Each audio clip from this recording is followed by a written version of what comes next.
Bien, chers camarades, d'abord,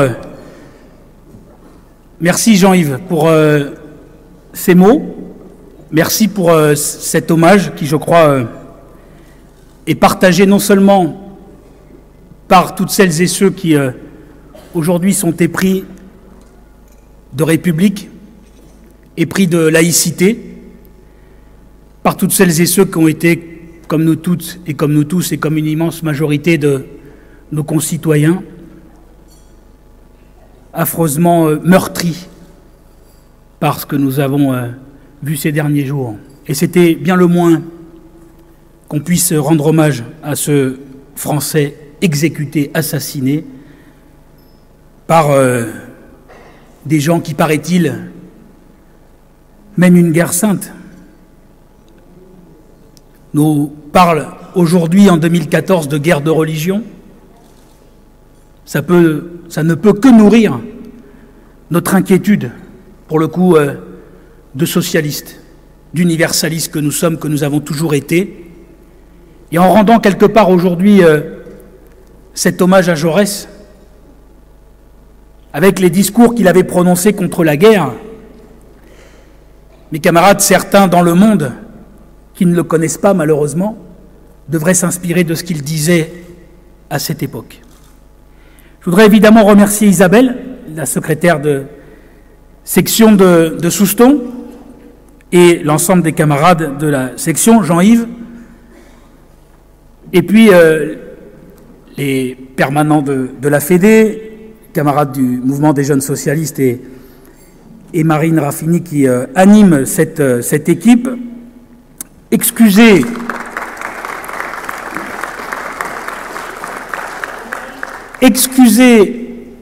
Alain Vidalis qui m'a envoyé un petit message tout à l'heure amical et qui vous le transmet bien volontiers, mais ça n'a échappé à personne qu'il est occupé avec quelques mouvements sociaux en ce moment. J'espère que tout cela pourra trouver une issue. En tout cas, il s'excuse auprès de vous, mes camarades. Il aurait évidemment été parmi nous lors de cette fête de la Rose. Saluer, parce que, vous le savez peut-être pas, mais aujourd'hui, il se passe quelque chose d'important. Florence Delaunay redevient députée, pas plus tard qu'aujourd'hui. Lors de ce banquet républicain, elle est à nouveau députée de la première. Je voudrais évidemment la saluer et lui souhaiter un bon retour à l'Assemblée.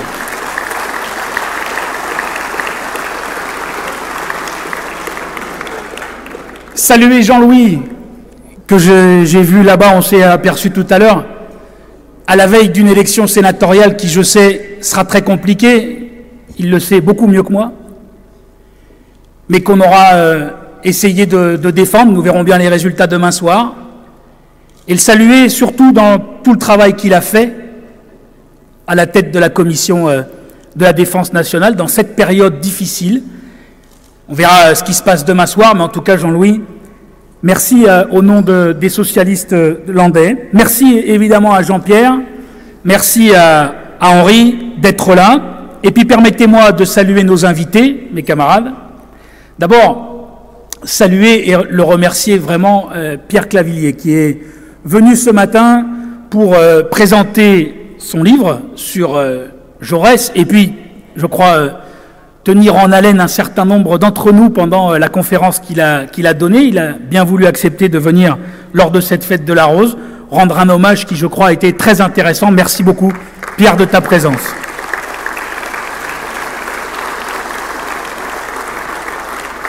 Remercier également Laurent Lannes, qui est également journaliste et qui a écrit un livre, je crois qu'il a dû sortir fumé de sa présence. Remercier Laura Slimani, la présidente nationale du mouvement des jeunes socialistes,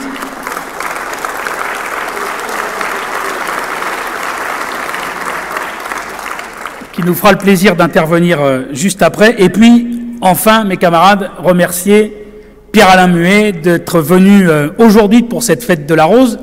Alors, Pierre-Alain, pour certains d'entre vous, vous ne le connaissez pas. Moi, j'ai eu le plaisir, lui il s'en souvient pas, moi je m'en souviens, j'ai fait un passage éclair au Bureau national, quand je dis éclair, de quelques mois, et j'étais assis pas très loin de lui, avec Henri, d'ailleurs, au Bureau national, et c'est vrai que quand Pierre-Alain intervenait, à l'époque, il y a quelques années, sur les questions économiques, ben je rentrais dans les Landes moins idiot sur ces questions-là, et j'avais eu l'impression de comprendre enfin un certain nombre de mécanismes.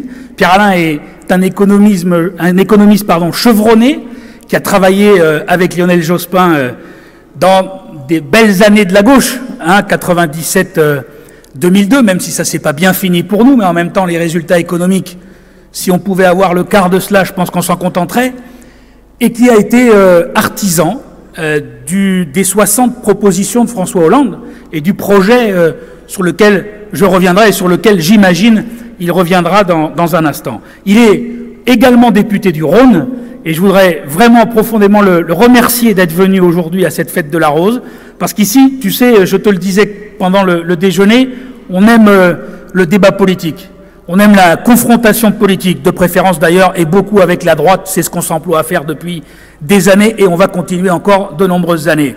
Mais on aime le débat politique, on aime comprendre, on aime s'écouter, on aime aussi confronter les points de vue.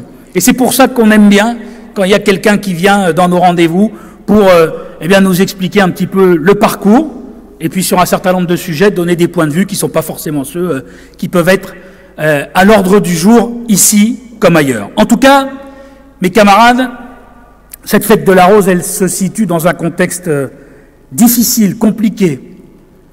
Je répondais à quelques journalistes cette semaine qui me disaient « mais ça doit être difficile dans cette période ». Je réponds évidemment et devant vous, oui. Depuis ce matin, il n'y a pas un militant que j'ai croisé à qui j'ai dit bonjour qui m'a dit « on est moins nombreux ». Oui, on est moins nombreux. Ben, il faut le dire, on est, excusez-nous, plus que 500 pour cette fête de la Rose. C'est moins nombreux que les autres années, c'est vrai. Alors il faut peut-être en parler, il faut peut-être tirer un certain nombre de conséquences de ce qui se passe aujourd'hui, au lieu de dire « on est moins nombreux ». Et se poser les bonnes questions, poser les bons débats. Et moi, mes camarades, comme militants socialistes, comme vous, c'est quand même logique qu'on ait quelques interrogations. À la moitié du mandat de François Hollande, certains pourraient dire on attendra l'issue des 5 ans et on verra bien. Est-ce que nous ne sommes pas dans notre rôle de militants socialistes, d'élus, quelle que soit notre place, de dire aujourd'hui que nous avons, à minima, des doutes, et pour certains, peut-être au-delà. Quand mes camarades, les choix économiques qui aujourd'hui sont ceux du président et du Premier ministre, nous amènent à des chiffres qui sont incontestables, mais qui sont devant nous et qui sont aujourd'hui dans la réalité. Pas de croissance. La courbe du chômage qui continue à augmenter, et surtout l'investissement en France qui non seulement stagne sur certaines filières, mais n'existe plus dans d'autres. Est-ce qu'il n'est pas légitime, comme militant socialiste, de s'interroger sur les 30 milliards du pacte de stabilité dans ce moment que nous vivons? Les 20 milliards annoncés pour le CICE. J'étais, pas plus tard qu'avant-hier, dans une scierie du nord des Landes, qui a un projet d'investissement d'environ 3 millions d'euros. Je posais la question au nouveau dirigeant qui est là depuis 1 an, et je lui disais alors le CICE, mais il m'a dit, mais monsieur Lagrave, ça va me permettre de faire les 3 millions, j'embauche 3 personnes, mais dans ce cas-là, nous sommes toutes et tous d'accord pour faire en sorte que nos impôts servent à créer de l'emploi, servent à de l'investissement.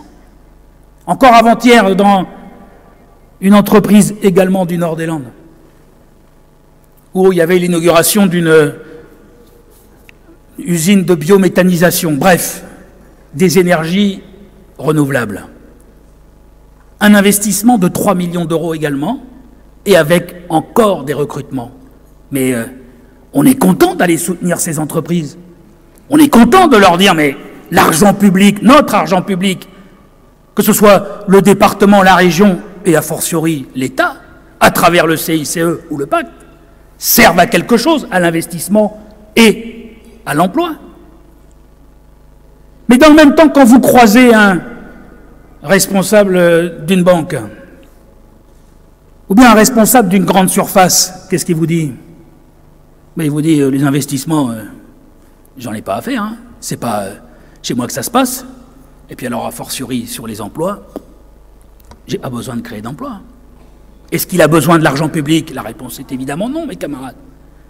Est-ce que c'est être dangereusement fou que de poser aujourd'hui cette question simple, qu'il n'y a pas d'un côté ceux qui aiment l'entreprise et ceux qui n'aiment pas les entreprises, mais il y a la manière d'aider les entreprises qui aujourd'hui pose un problème d'investissement et de recrutement et donc d'emploi. C'est bien de ça dont il nous faut parler. Et quand dans le même temps, mes camarades, on nous dit qu'il faudra faire 50 milliards d'économies sur le budget de l'État, dont 13 milliards sur les collectivités locales, alors que ce sont elles qui lancent 70% des investissements dans notre pays.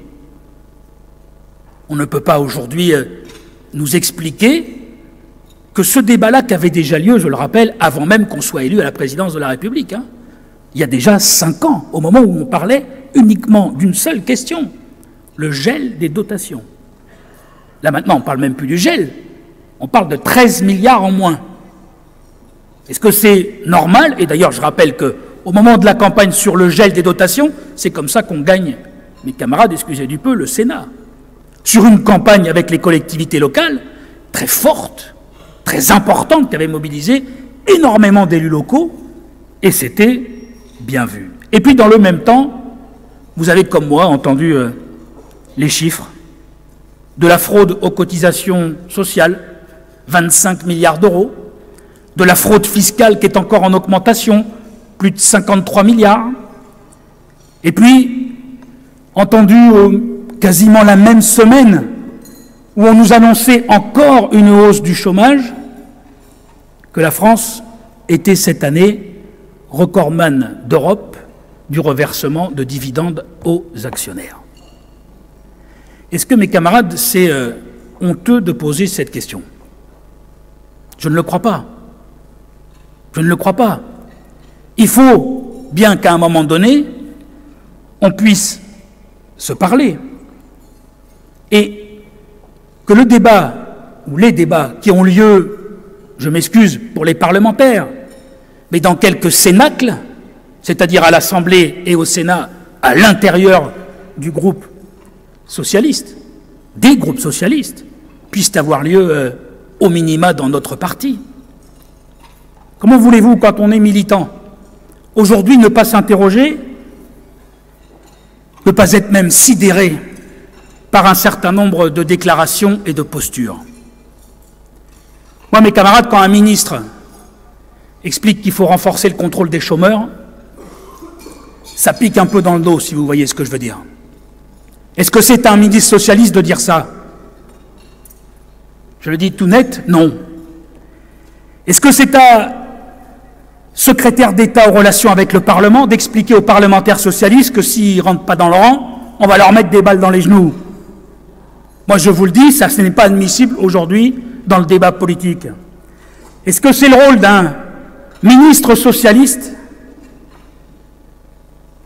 de cacher de l'argent dans des paradis fiscaux et après nous expliquer qu'il parle en notre nom? Est-ce que c'est le rôle d'aller expliquer devant le MEDEF un certain nombre de mesures et 10 jours après avoir le président du MEDEF qui nous explique aujourd'hui que finalement, pour pouvoir ne serait-ce qu'avoir le début d'une contrepartie au pacte, qu'il faudrait abroger les 35 heures et rétablir, je vous le fais court, l'esclavage, enlever les jours de congé, bref. Est-ce qu'on peut accepter aujourd'hui que ce soit eux qui mènent la discussion et que nous, on serait là pour accepter ce qu'ils ont à nous dire? Est-ce qu'on peut accepter, mes camarades, qu'il y ait un certain nombre d'entre nous qui se promènent sur les plateaux télé pour expliquer que oui, c'est inéluctable, l'année prochaine, il faudra une augmentation de 2-3 points, on ne sait plus, la course est plus permis, de la TVA, parce que finalement, c'est plus simple pour boucler le budget de la France. Est-ce qu'on peut accepter, mes camarades, en notre nom, qu'il y ait un ministre qui nous explique qu'il est atteint de phobie administrative? Est-ce qu'on peut accepter ça? Quand même un député explique qu'il ne paye pas ses impôts, on ne sait même pas d'ailleurs ce qu'il payait, parce que tous les jours on en découvre un. Mais comment peut-on aujourd'hui avoir dans ce pays, dans notre parti, des gens comme ça?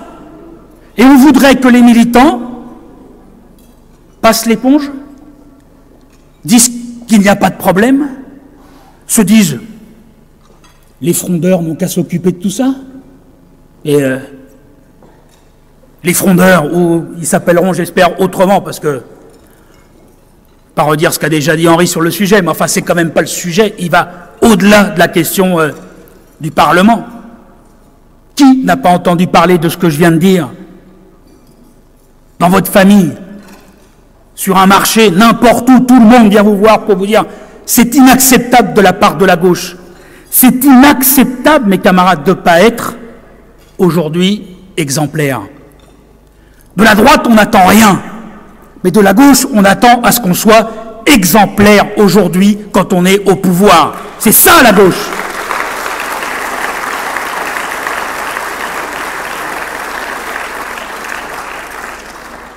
Alors, mes camarades, moi, vous savez, je l'ai dit cette semaine, si je dois être le dernier, je serai le dernier. Ça m'est égal. Mais je l'ai amené avec moi. Je le tiens évidemment à votre disposition si vous l'avez perdu. Mais si je dois être le dernier à défendre ces 60 propositions, je ferai partie des derniers. Mais mes camarades, moi je demande juste une chose. Une seule chose.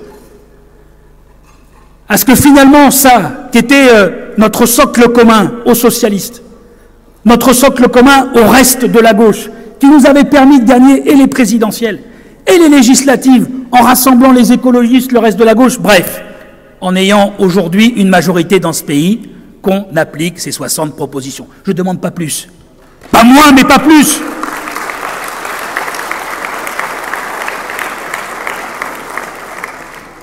Défendre l'union de la gauche, défendre la stratégie de l'union de la gauche, mes camarades, va devenir pour certains quelque chose qui serait has-been. On aime beaucoup ce mot dans les Landes, archaïque. J'en suis un. Je revendique le fait que si jamais il devait y avoir à nouveau ce débat-là, on puisse le trancher non pas dans quelques cénacles, mais au parti. Et c'est la raison pour laquelle, vous le savez, nous avons demandé dans cette fédération un congrès du Parti socialiste. Je me permets de le redire, mes camarades, parce que on pourrait penser, ça sert à rien, on peut faire autrement, d'autres décideront à notre place. Non.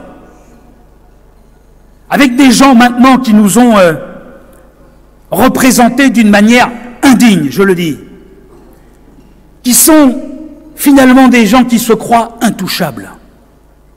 Quand on en est à un point où on ne paye pas ses impôts, qu'est-ce que vous voulez que je vous dise? On n'est pas digne de représenter les socialistes, on n'est pas digne de donner la ligne de la gauche et d'avoir une stratégie pour la gauche. C'est à nous, mes camarades, de nous réapproprier ce débat. Et c'est la raison pour laquelle, moi, j'appelle toutes celles et ceux, au-delà de ceux qui sont là, merci à vous tous et à vous toutes d'avoir fait l'effort de venir. Mais au-delà de cette fête de la rose, toutes celles et ceux qui ont des doutes, toutes celles et ceux qui s'interrogent, toutes celles et ceux qui ne sont pas d'accord à revenir au parti. Parce que c'est là que ça va se passer, pas ailleurs. Et il ne faut pas que ça se passe ailleurs. Parce que si on veut changer notre stratégie, alors qu'on le dise, si on veut changer de politique aujourd'hui, ça ne peut se passer que par un débat entre nous. Il ne peut pas y avoir uniquement un débat à tel ou tel endroit, il faut que dans le parti, nous l'ayons. Alors, dans ce contexte, mes camarades, vous le savez, j'ai accepté la demande du Conseil fédéral de comme on dit, rempilé jusqu'au congrès, ce que je vais faire avec un grand plaisir, bien évidemment, et dans une période politique très difficile, très importante, et sur laquelle, mes camarades, il va y avoir des bagarres. Jean-Yves vient de le dire. On vient d'apprendre il y a 15 jours qu'on aura donc les élections cantonales en mars prochain. Eh bien, mes camarades, la question qui sera posée pour le mois de mars, c'est bien celle de savoir si les Landaises et les Landais souhaitent voir leur département continuer à se développer ou s'ils souhaitent que finalement on privatise tous les services. Et les exemples font légion. Moi, quand je suis arrivé dans ce département, il y a quelques années maintenant, on entendait les élus nous dire « Ah, je vais être obligé de fermer une école. On va descendre en dessous le seuil fatidique, important, des 300 000 habitants. » Et aujourd'hui, mes camarades, encore la semaine dernière dans une commune de l'agglomération montoise, quelle on était avec Didier, le maire est venu nous toper en nous disant « Comment je fais? J'ouvre une classe. Je ne sais pas comment faire. » Ben, on va t'aider, on va évidemment t'aider pour ouvrir une classe. Et on a passé le seuil des 400 000 habitants. Ça veut dire que ce département, mes camarades, il est attractif. Il n'est pas attractif par nature, il est attractif parce qu'il y a des services publics, parce qu'il y a une politique économique, parce qu'il y a une stratégie d'avenir, parce qu'il y a un développement, parce qu'il y a la préservation de l'environnement, parce qu'il y a la volonté de la part de la gauche, toujours réunie dans ce département, de faire en sorte qu'on puisse avoir un coup d'avance, de toujours penser à l'avenir et de regarder ce qui s'est passé, mais tout en regardant devant. C'est comme ça que ce département gouverné par les socialistes autour d'Henri, on a pu rendre ce département le plus attractif de l'Aquitaine. Et ça n'est pas avec des gens qui vous proposent de privatiser un certain nombre de services comme ça a déjà été fait. Rappelez-vous, hein, le transport public sur l'agglomération montoise, je ne l'ai pas rêvé. Il y avait le choix entre le public et le choix entre le privé. Qu'est-ce qu'ils ont fait? Ils ont pris le privé. Et là, on nous annonce, pas très loin d'ici, la privatisation des campings et d'autres choses.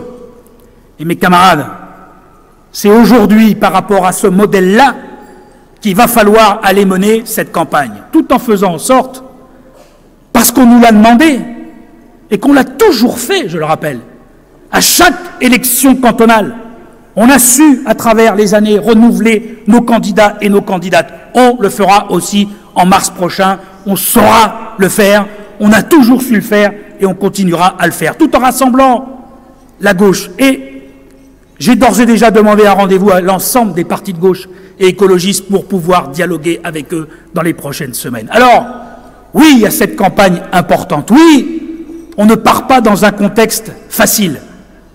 Bien évidemment que la politique nationale aura des répercussions sur les choix des électrices et des électeurs. Mais il faut qu'on puisse dire aujourd'hui, dans ce département, que sur cette question, comme évidemment sur toutes les questions de gestion locale, ce sont les socialistes qui ont permis ce qui se passe aujourd'hui dans ce département attractif. Pour finir, mes camarades, c'est toujours difficile de parler de Jaurès, mais je voudrais juste finir par le passage du discours sur le courage. Parce que finalement, l'acteur qui est sur le clip en a dit une partie. Finalement, c'est peut-être dans cette période-là qu'on a tout intérêt à regarder ces discours. C'est Jaurès, évidemment, je n'ai pas, loin s'en faut, je le dirais évidemment pas dans les mêmes choses qu'il a dites. Le courage, c'est d'accepter les conditions nouvelles que la vie fait à la science et à l'art, d'accueillir, d'explorer la complexité presque infinie des faits et des détails, et cependant d'éclairer cette réalité énorme et confuse par des idées générales, de l'organiser et de la soulever par la beauté sacrée des formes et des rythmes. Le courage, c'est de dominer ses propres fautes, d'en souffrir, mais de n'en pas être accablé et de continuer son chemin. Le courage, c'est d'aimer la vie et de regarder la mort d'un regard tranquille. C'est d'aller à l'idéal et de comprendre le réel. C'est d'agir et de se donner aux grandes causes sans savoir quelle récompense réserve à notre effort l'univers profond, ni s'il lui réserve une récompense. Le courage, c'est de chercher la vérité et de la dire, c'est de ne pas subir la loi du mensonge triomphant qui passe et de ne pas faire écho de notre âme, de notre bouche et de nos mains aux applaudissements imbéciles et aux huées fanatiques. Mes camarades, par ces mots, je veux juste vous dire que dans cette période, je vous souhaite beaucoup de courage et il en faut pour aller à la victoire dans les prochaines échéances. Merci beaucoup.